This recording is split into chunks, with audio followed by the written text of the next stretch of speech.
Bueno, ministro, gracias por recibirnos. Una cosa que me impresiona cada vez que te escucho es la representación perfecta del aforismo latino, suaviter in forma, fortiter in re.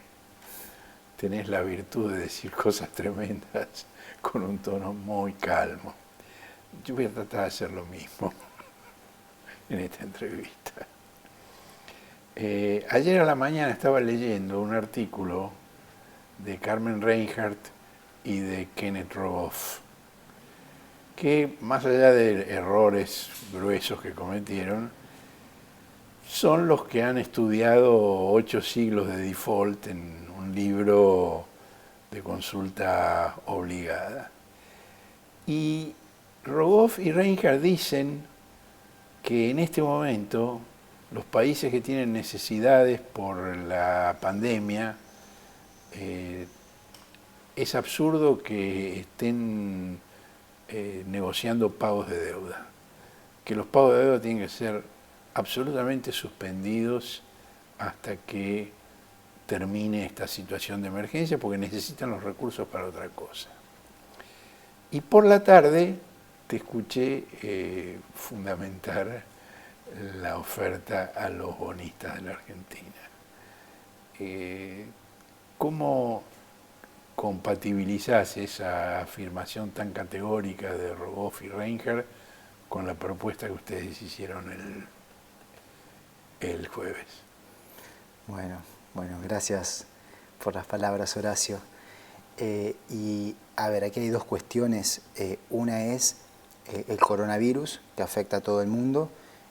La otra es particular a Argentina. Argentina ya estaba en una situación de enfrentar una carga de deuda insostenible y ya antes del coronavirus necesitaba tener un proceso profundo de reestructuración de su deuda. Obviamente con la situación del coronavirus las cosas se empeoran, las urgencias se profundizan y esto implica que es inevitable para Argentina seguir el camino que estamos siguiendo.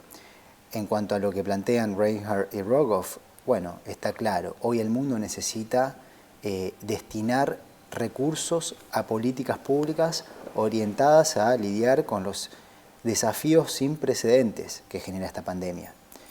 Y dedicar recursos a pagar deudas a acreedores para países que tienen fuertes límites, fuertes restricciones de recursos, no tiene sentido. Eso sería empeorar la situación ahora y además implicaría también dejar unas condiciones muy nocivas para cuando termine el coronavirus. Haría que la recuperación luego del coronavirus sea muy difícil. Parte de lo que ocurre en esta situación no es solo que quedan grandes sectores de la población en estado de vulnerabilidad, sino que también empieza a haber destrucción de empresas y hay un saber hacer de estas empresas que tiene valor y que se necesita preservar porque luego va a valer cuando el coronavirus acabe y ya sea posible volver a tener acercamiento social y producir. De modo que los recursos tienen que estar asignados a esas cuestiones, a proteger a las poblaciones en estado de vulnerabilidad y a proteger el saber hacer, el capital de las organizaciones que luego va a seguir valiendo, no a hacer pagos de deuda en este momento. En la propuesta de ustedes no hay contradicción con eso. No hay contradicción, pero nuestra propuesta va más allá que eso. Nosotros lo que estamos planteando no es solamente el no pagar por este año o el año próximo. Lo que nosotros estamos planteando es una reestructuración de deuda integral. Argentina enfrenta unos costos de financiamiento que son prohibitivos y ha tomado deuda a tasas que hoy no puede enfrentar. Lo que hemos hecho es buscar cuál es la mejor combinación entre quita de capital y quita de intereses. Al fin y al cabo uno puede encontrar equivalencias entre la quita de capital y quita de intereses porque al fin y al cabo lo que importa es cuánto se paga. Pero para el acreedor nominalmente le resulta menos complicado aceptar una quita de intereses que de capital. Bueno, eso siempre depende del tipo de acreedor. Hay algunos que prefieren más quita de capital, otros que prefieren más quitas de intereses. Nuestro entendimiento fue que en este contexto y dadas las necesidades que tenía Argentina, lo que necesitamos era una muy fuerte quita de intereses en el sentido de que sea sostenible y hay una pequeña quita del capital. ¿Qué cambió en la propuesta desde que Alberto y vos asumieron como presidente y como ministro de Economía hasta ahora debido a la incidencia de la coronavirus?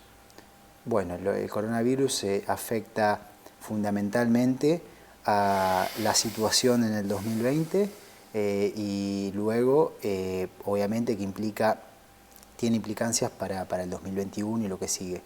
En cualquier caso, Argentina no podía pagar nada. Argentina estaba viviendo una crisis macroeconómica, social y de deuda muy profunda antes del coronavirus. Entonces, la realidad es que no es que podíamos pagar algo antes del coronavirus y ahora no podemos pagar nada por el coronavirus. Ya no podíamos pagar nada. Nosotros lo que estamos proponiendo de no pagar nada en los próximos 3 años y un cupón del 0,5% en promedio en el año 2023 es lo mismo que se hubiese propuesto antes del coronavirus, porque, como digo, la situación era ya realmente dura y el país se enfrentaba a restricciones muy fuertes. Ese 0,5% de 2023 respecto a las obligaciones que hay, ¿qué número concreto de dólares a pagar implica? Sobre la ley de Nueva York son aproximadamente 300 millones de dólares. También hay deuda en Ese dólares. sería el primer pago. Ese sería en el año 2023, en todo el año 2023, porque los intereses se pagan no todos en una fecha, sino que se prorratean en el año. Es decir, que en el año electoral el máximo pago sería de 300 millones de dólares. Sobre la deuda, eso es la propuesta que se está enviando para la deuda bajo la ley extranjera. ¿Y qué pasaría con la deuda bajo ley nacional en pesos que se está refinanciando y con la deuda en dólares que está reperfilada? Con la deuda en dólares bajo ley local, la idea es darle un tratamiento equitativo con respecto al que se le da la deuda bajo la ley extranjera, y con la deuda en pesos, la deuda pública en pesos, lo que se está haciendo es seguir un camino que busque que el país recupere la capacidad de tener un mercado de deuda pública en pesos, que el país deje de endeudarse en dólares. Endeudarse en dólares es algo nocivo, porque el país no produce Sobre todo si es para dólares. algo que no tiene que ver con los dólares, que no va a producir dólares, si es para gastos comunes en pesos. Sobre todo y para eso, financiar la timba. Exactamente, y tiene riesgo siempre endeudarse en dólares. Claramente, si se destinasen los dólares a aumentar la capacidad productiva de aquello que genera dólares, bueno, entonces en ese caso sería sostenible, pero siempre hay un riesgo.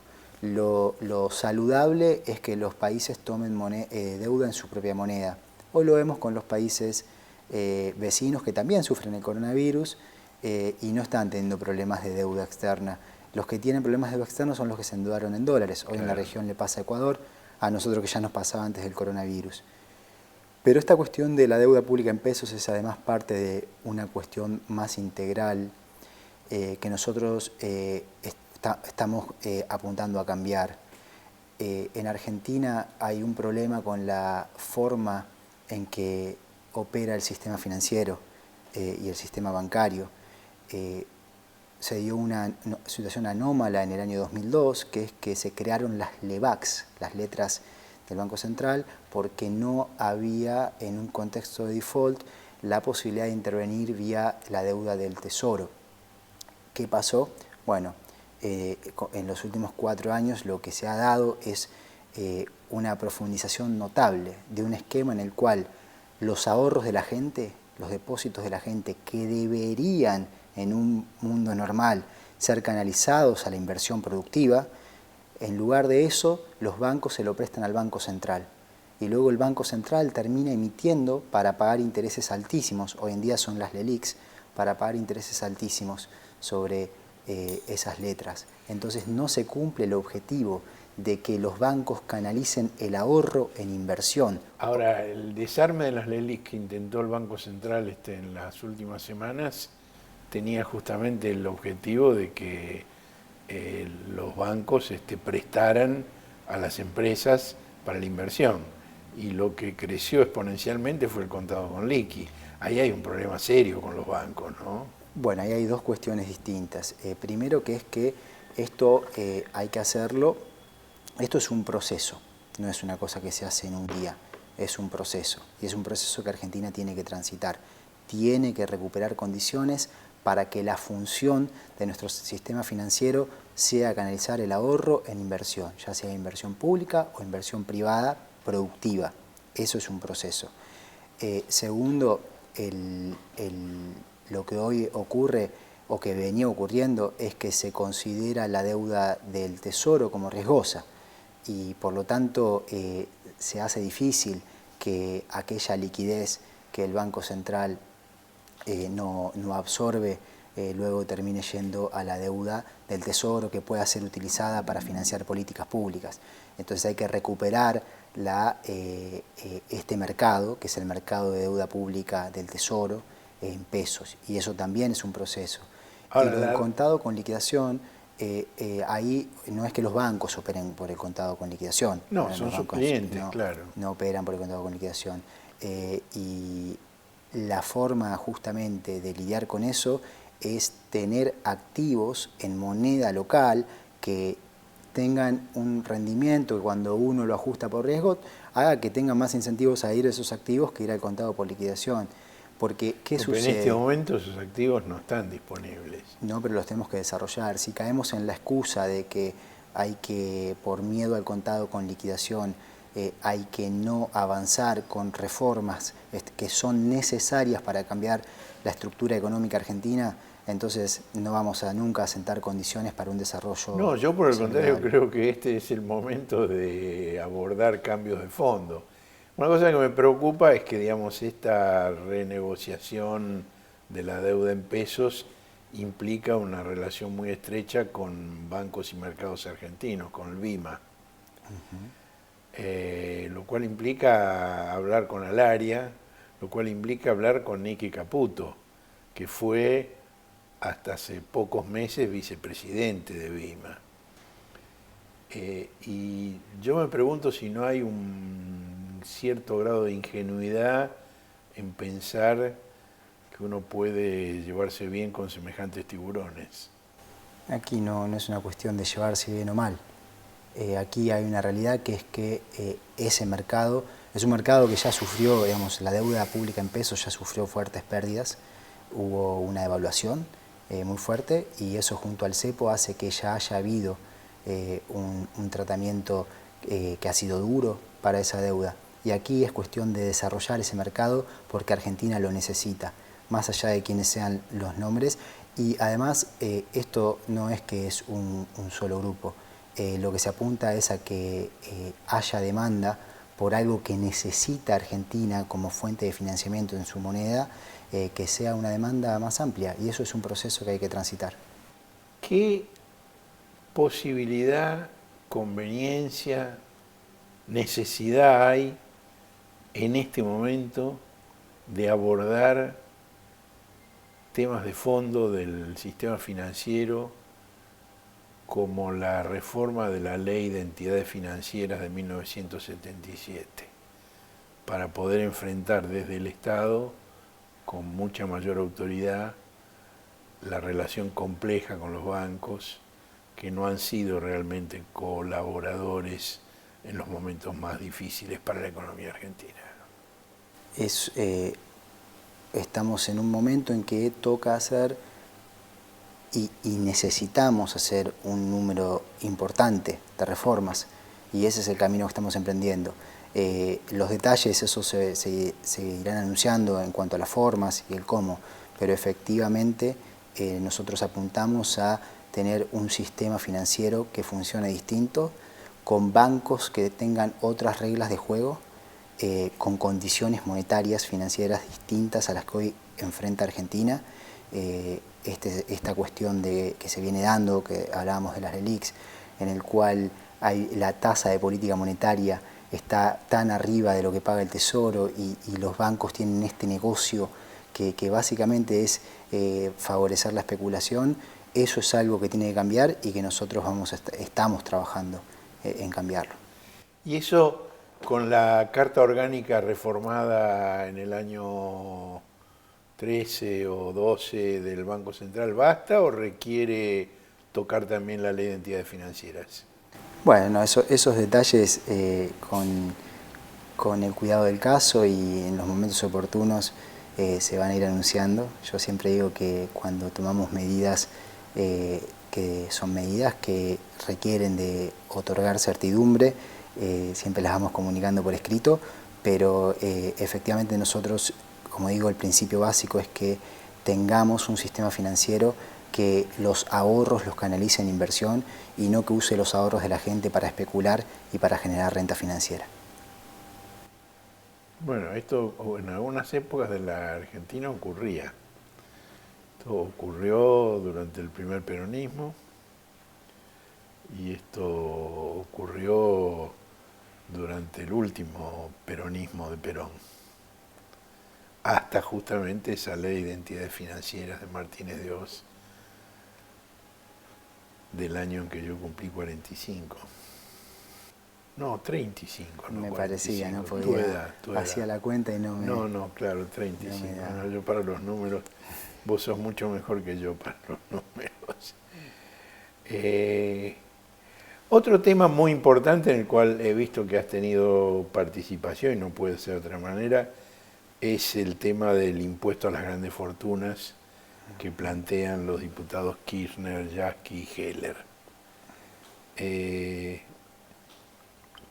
Yo se lo planteé hace 3 semanas en la entrevista al presidente. El presidente, con mucha cautela, pero dijo que es una iniciativa interesante. Después conoció el proyecto, lo analizó con Kirchner. Finalmente tuvieron la reunión con Kirchner, Heller y con vos. Y ahí el presidente hizo un pronunciamiento más claro, más concreto, de apoyo al proyecto. No la letra, porque no la conocemos la letra, pero la idea de buscar capacidad contributiva allí donde la hay, donde están las mayores fortunas.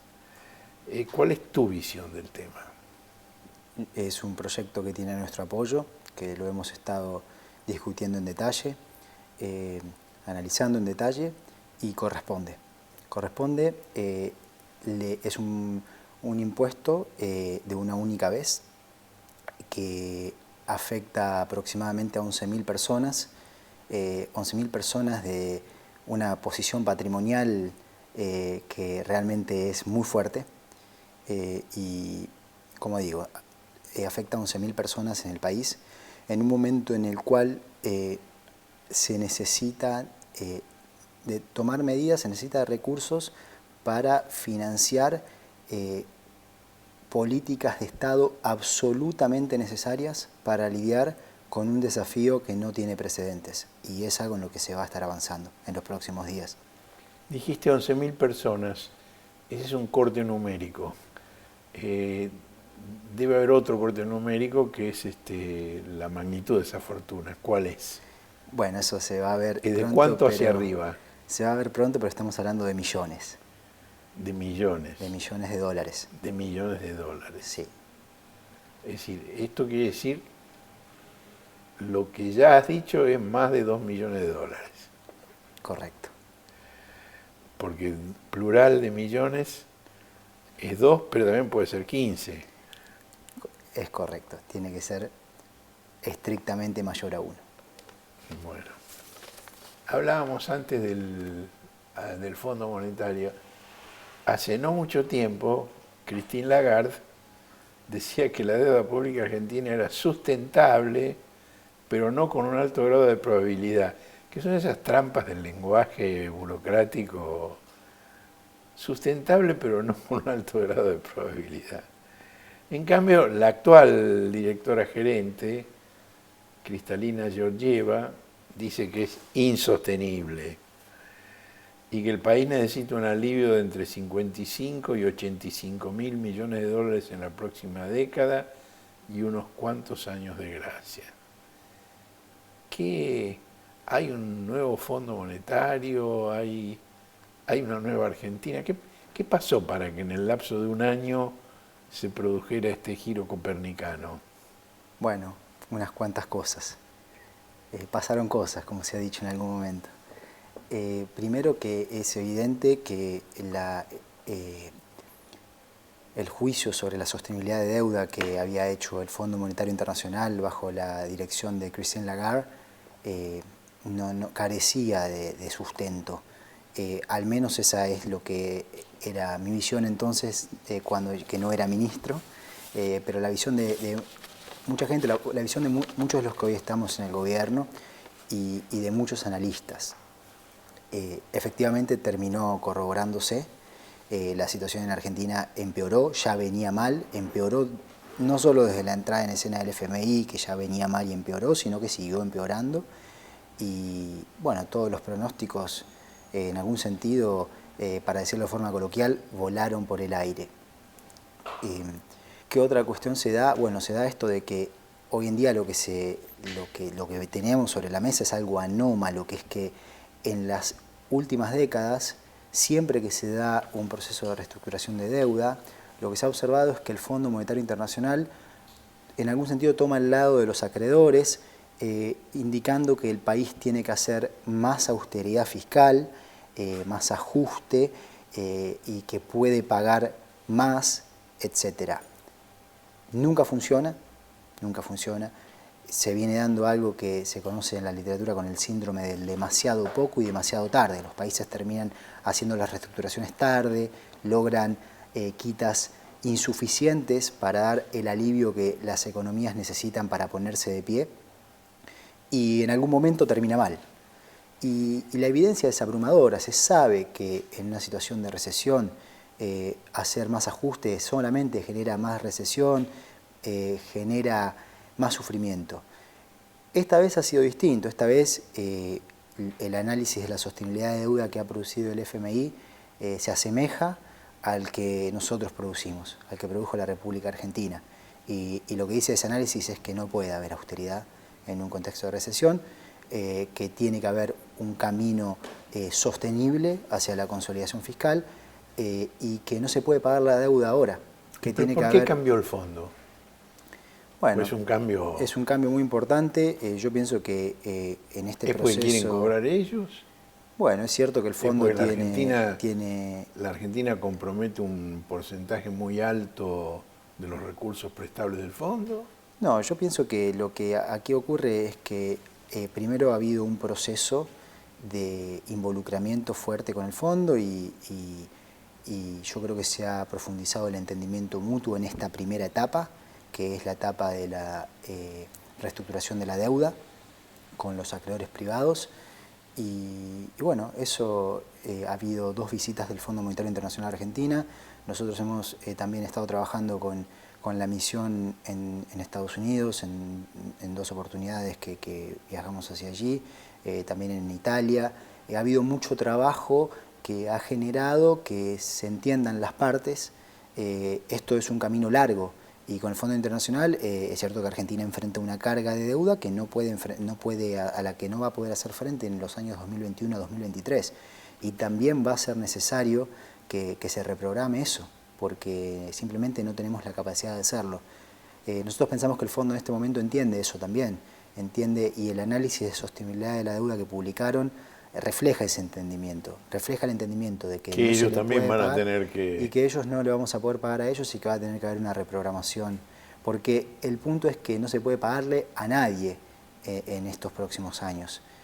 Y bueno, sucede que nosotros en la interacción con los bonistas un pedido que recibíamos era el de mayor involucramiento con el Fondo Monetario Internacional y nosotros lo hicimos, pero bueno, cuando el fondo publicó lo que publicó, no fue del agrado de ellos, pero esta es la realidad y hay una legitimación. ¿Te parece que los tomó de sorpresa que el auditor disparara en la dirección contraria a la habitual?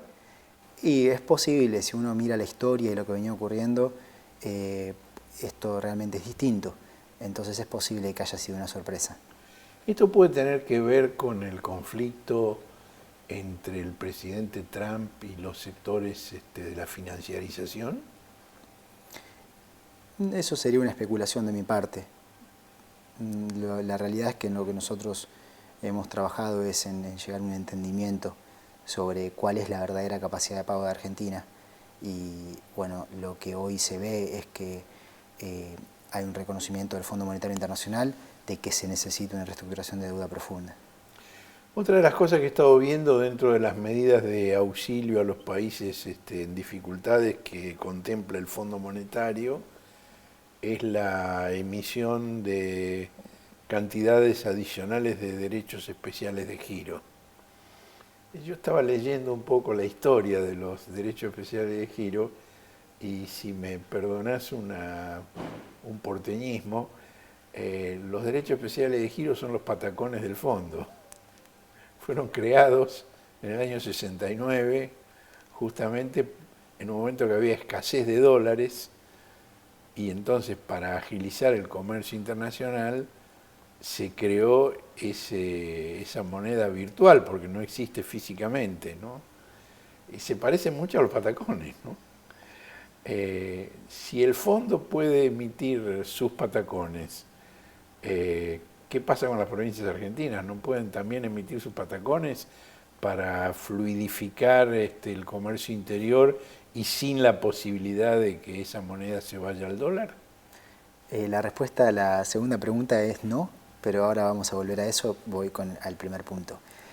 Los derechos especiales de giro, es una idea que es una idea del economista británico John Maynard Keynes, que los Bonor pensaba en algún sentido en otro rol y otra ideología para el Fondo Monetario Internacional que la que efectivamente terminó tomando por décadas. Pero la idea era tener una institución que en algún sentido pueda actuar casi como un prestamista de última instancia en el mundo, a proveer liquidez. Y bueno, esa es una idea que terminó siendo aplicada tarde y en una escala diferente de aquella que se pensó cuando se ideó al Fondo Monetario Internacional, y también se terminó utilizando no necesariamente para alcanzar los objetivos con los cuales se lo creó. Hoy en día sí, está esta discusión y propuesta concreta de muchos países del mundo y también empujada por la directora gerente del Fondo Monetario Internacional de extender los derechos especiales de giro, lo cual generaría más liquidez en el mundo. En este momento lo que se observa es que hay una oposición por parte de Estados Unidos. En un momento que hay, igual que en el año 69 cuando se crearon, una notable escasez de dólares físicos en relación con la enorme deuda corporativa que anda circulando por el mundo, ¿no? Y con las necesidades de liquidez en el mundo del coronavirus, en donde muchos países... Pero aún antes del coronavirus, el tema, digamos, del crecimiento desproporcionado del endeudamiento respecto del efectivo era muy preocupante ya. Oh, absolutamente, absolutamente, y eso después hace que cuando viene algo, pasa algo, la economía mundial queda en una situación de alta fragilidad. Esto es un fenómeno que sí, que viene ocurriendo, en donde viene ocurriendo un fuerte endeudamiento en el mundo en general, con un crecimiento muy fuerte de la deuda corporativa. Y es parte de cómo viene funcionando el mundo, que durante décadas las reglas de juego no han sido escritas por los pueblos, han sido escritas por el poder financiero internacional y son funcionales a los intereses del poder financiero internacional, y ha generado grandes problemas en cómo funcionan las sociedades, grandes problemas que se ven, la gran desigualdad, los problemas que ello conlleva y un número grande de problemas en general. Volviendo al punto de las provincias, cuando las provincias emitieron cuasi monedas, era otra situación, existía una ley de convertibilidad en Argentina, no había la posibilidad... Como cuando el fondo creó los DEC. Pero es distinto, porque la diferencia es que arriba de las provincias hay alguien que ya existe la moneda. Ya tiene su máquina. Existe el peso, y lo que tenemos que hacer es defender al peso. Nosotros necesitamos una moneda en la que haya confianza, en la que la gente quiera ahorrar. Ese es un proceso que tenemos que recuperar. Es muy importante defender al peso, y toda la política para abordar los efectos de la pandemia tiene que ser integral y tiene que reconocer, obviamente, que las provincias están en problemas, pero sin matar a nuestra moneda, sin matar al peso. Martín, ¿tenés o tiene Alberto un plan de contingencia en caso de que la oferta argentina sea rechazada? Bueno, es que nosotros lo que consideramos es que Argentina ya está en una situación de virtual default. Bueno, que viste, Y los títulos de los diarios son notables, es como si Alberto hubiera declarado el default en la conferencia de prensa. Alberto lo que constató, lo que dijo es que Macri había dejado el país en default. correcto, eso es exactamente lo que dijo y eso es lo que nosotros consideramos y lo que estamos tratando de hacer es de resolverlo lo más rápido posible de una manera que sea la más beneficiosa, idealmente para todas las partes. Como digo, esta es la oferta que Argentina puede sostener. Si en caso de ser aceptada, bueno, se habrá resuelto un problema. En caso de no ser aceptada, nosotros ya considerábamos que estamos en un virtual default, tenemos un plan para eso, venimos con un plan así, porque Argentina ya no está recibiendo crédito externo. No es que va a dejar de recibir crédito externo, ya no lo está recibiendo y no pensábamos que lo iba a recibir. Y teóricamente Ahora, debería pagar 35% de interés en este momento con los niveles de riesgo país, lo cual es absurdo. ni sentido tiene de hablar de ese número. Pero, y bueno, y lo que ayer también hablábamos, aquí hay intereses grandes en juego y entonces las voces de los bonistas, que obviamente en esta situación muestran frustración, como también la sociedad argentina ha estado muy frustrada por el colapso del modelo económico que se ha implementado en los 4 años previos. En ese contexto de frustración van a patalear y van a hacer resonar sus voces por los distintos medios. Bueno, pero ¿cuál es el plan B? No, el plan no es que sea plan A o plan B. Argentina ya está en una situación en la cual no tiene Ya crédito estamos externo. en el plan B. Ya estamos en el plan que asume que no hay crédito Claro, es externo. lo que me dijo Alberto, en realidad no estamos en el plan A, estamos en el plan B, ¿no? Exacto, entonces en todo caso resolver esta situación de virtual default en la cual está Argentina abriría ventanas de oportunidad, pero generaría mayor estabilidad y aceleraría el proceso de recuperación, que obviamente hoy en día en el contexto del coronavirus son tiempos que han cambiado, pero nosotros, como digo, no nos gusta hacer, nos parece insensato hacer política económica sobre la base de sueños, sobre la base de ilusiones. Hay que hacerla sobre la base de la realidad. O sea que nosotros no en ningún momento planteamos un plan de política económica que asume que vamos a recuperar el acceso a los mercados de crédito internacionales a tasas de interés bajas rápidamente. Nosotros empezamos a hacer política económica desde el primer día asumiendo que la Argentina está en una situación que es de virtual default y que no va a tener crédito externo. Y en principio eso es lo que está ocurriendo. Uno de los principales, si no el principal acreedor de la Argentina es el fondo BlackRock, con el cual supongo que has estado negociando, conversando en estos últimos meses. Ahora, BlackRock acaba de ser designado por el presidente de Estados Unidos, Donald Trump, como el administrador, el gestor de una parte significativa del paquete CARE, que es la sigla de la ley de alivio de situaciones críticas que está votando el Congreso de Estados Unidos. Ese es un paquete de 2.200.000 millones de dólares, si no lo digo mal. Ellos en inglés son trillions, que corresponden a nuestros billones, y de esos hay 750.000 millones de dólares destinados a rescates corporativos, a compras de acciones por parte del Estado, de empresas en dificultades. Inicialmente se había fijado que tenían que ser investment grade, luego se bajó el requisito, y ya se están empezando a negociar compras de bonos basura directamente, lo cual ha hecho que algunos analistas financieros en Estados Unidos digan que lo que de hecho está ocurriendo es la nacionalización del mercado de valores, la estatización del mercado de valores. Ahora, la pregunta es la siguiente: si BlackRock tiene a su cargo la gestión de un programa de 750.000 millones de dólares ¿Cómo incide eso o cómo podría incidir eso en la forma en que BlackRock vea la pequeña deuda argentina? ¿Nos ayuda en algo? No veo que a eso nos vaya a ayudar. Hay cuestiones compartimentalizadas aquí y la realidad es que sí, hemos estado manteniendo conversaciones y negociaciones con los distintos fondos, incluido a BlackRock, y que lo que han planteado es lo que plantean siempre en estos casos. ¿Qué quieren? Quieren cobrar más. ¿Qué piden? Que Argentina haga más ajuste fiscal, que continúe en el sendero que Argentina venía exhibiendo y que llevó a resultados que, digamos, la palabra es fuerte, pero que han sido desastrosos. Eso es algo que nosotros no vamos a hacer, y tan simple como eso.